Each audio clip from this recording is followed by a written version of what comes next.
نحمدہ و نصلی علی رسولہ الکریم اما بعد فاعوذ باللہ من الشیطان الرجیم بسم اللہ الرحمن الرحیم۔ آج میرے پاس جو ٹاپک ہے وہ یہ ہے امام مہدی کی بیعت اور شامی لشکر کا انجام۔ قرب قیامت کی بڑی بڑی نشانیوں میں سے ایک بڑی نشانی یہ بھی ہے کہ امام مہدی ظاہر ہوں گے۔ جب بھی امام مہدی کا ذکر آتا ہے تو ذہن میں یہ خیال آتا ہے کہ ان کے ظہور کی کیا کیفیت ہوگی، یا کوئی ایسی بڑی نشانی جس سے ہمیں یہ بات پتہ چل جائے کہ یہی اصل امام مہدی ہیں۔ تو اس سلسلے میں ہمیں احادیث سے رہنمائی ملتی ہے۔ مولا علی رضی اللہ تعالیٰ عنہ سے روایت ہے، رسول پاک صلی اللہ علیہ وآلہ وسلم نے فرمایا، مہدی میرے اہل بیت میں سے ہوگا اور اللہ تعالیٰ اسے ایک رات میں درست کر دے گا۔ اس حدیث سے یہ بات سمجھ آ جاتی ہے کہ امام مہدی اہل بیت میں سے ہوں گے اور اللہ سبحانہ و تعالیٰ اس طرح کے حالات بنا دے گا کہ لوگوں کو یہ بات سمجھ آ جائے گی کہ یہی اصل امام مہدی ہیں۔ اسی طرح ایک اور حدیث ہے جو ام سلمہ رضی اللہ تعالیٰ عنہا سے روایت ہے، رسول پاک صلی اللہ علیہ وآلہ وسلم نے فرمایا، ایک بادشاہ کی موت کے وقت اختلاف واقع ہو جائے گا اور ایک شخص مدینے سے بھاگ کر مکہ جائے گا اور بیت اللہ میں پناہ لے گا۔ پھر اہل مکہ اسے ڈھونڈ کر نکالیں گے اور اس کے ہاتھ پر بیعت کریں گے، حالانکہ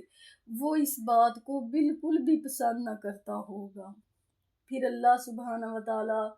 لوگوں کا دل پھیر دے گا اور لوگ حجر اسود اور مقام ابراہیم کے درمیان امام مہدی کے ہاتھ پر بیعت کریں گے۔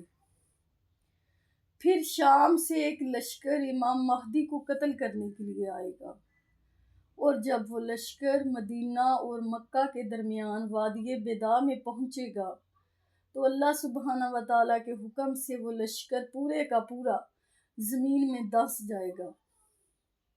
اس وقت پھر سب کو پتہ چل جائے گا کہ یہ نشانی ظاہر ہوگی یا تو امام مہدی آ چکے ہیں۔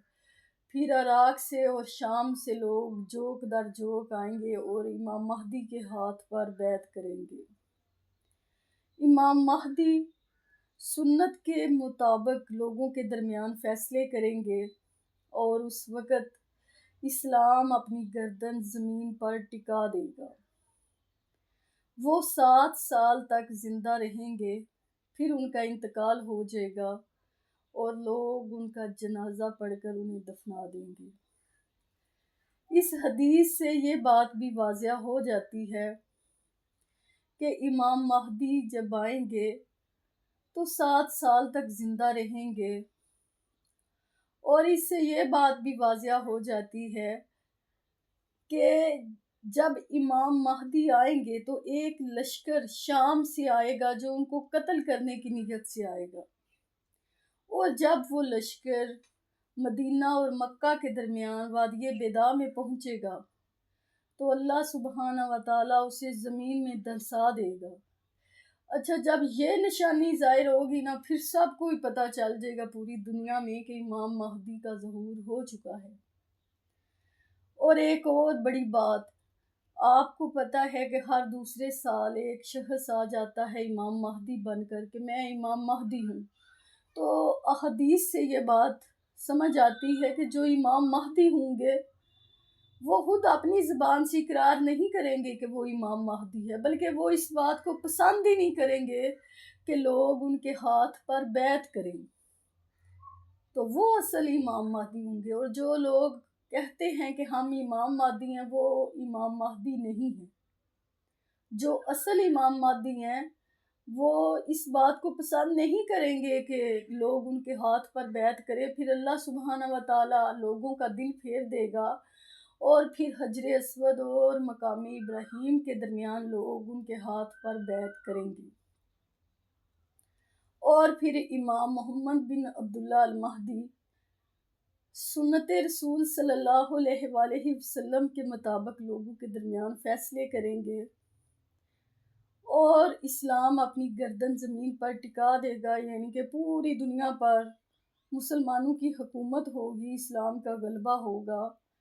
اور وہ 7 سال تک زندہ رہیں گے۔ پھر ان کا انتقال ہو جائے گا اور لوگ ان کا جنازہ پڑھ کر انہیں دفنا دیں گے۔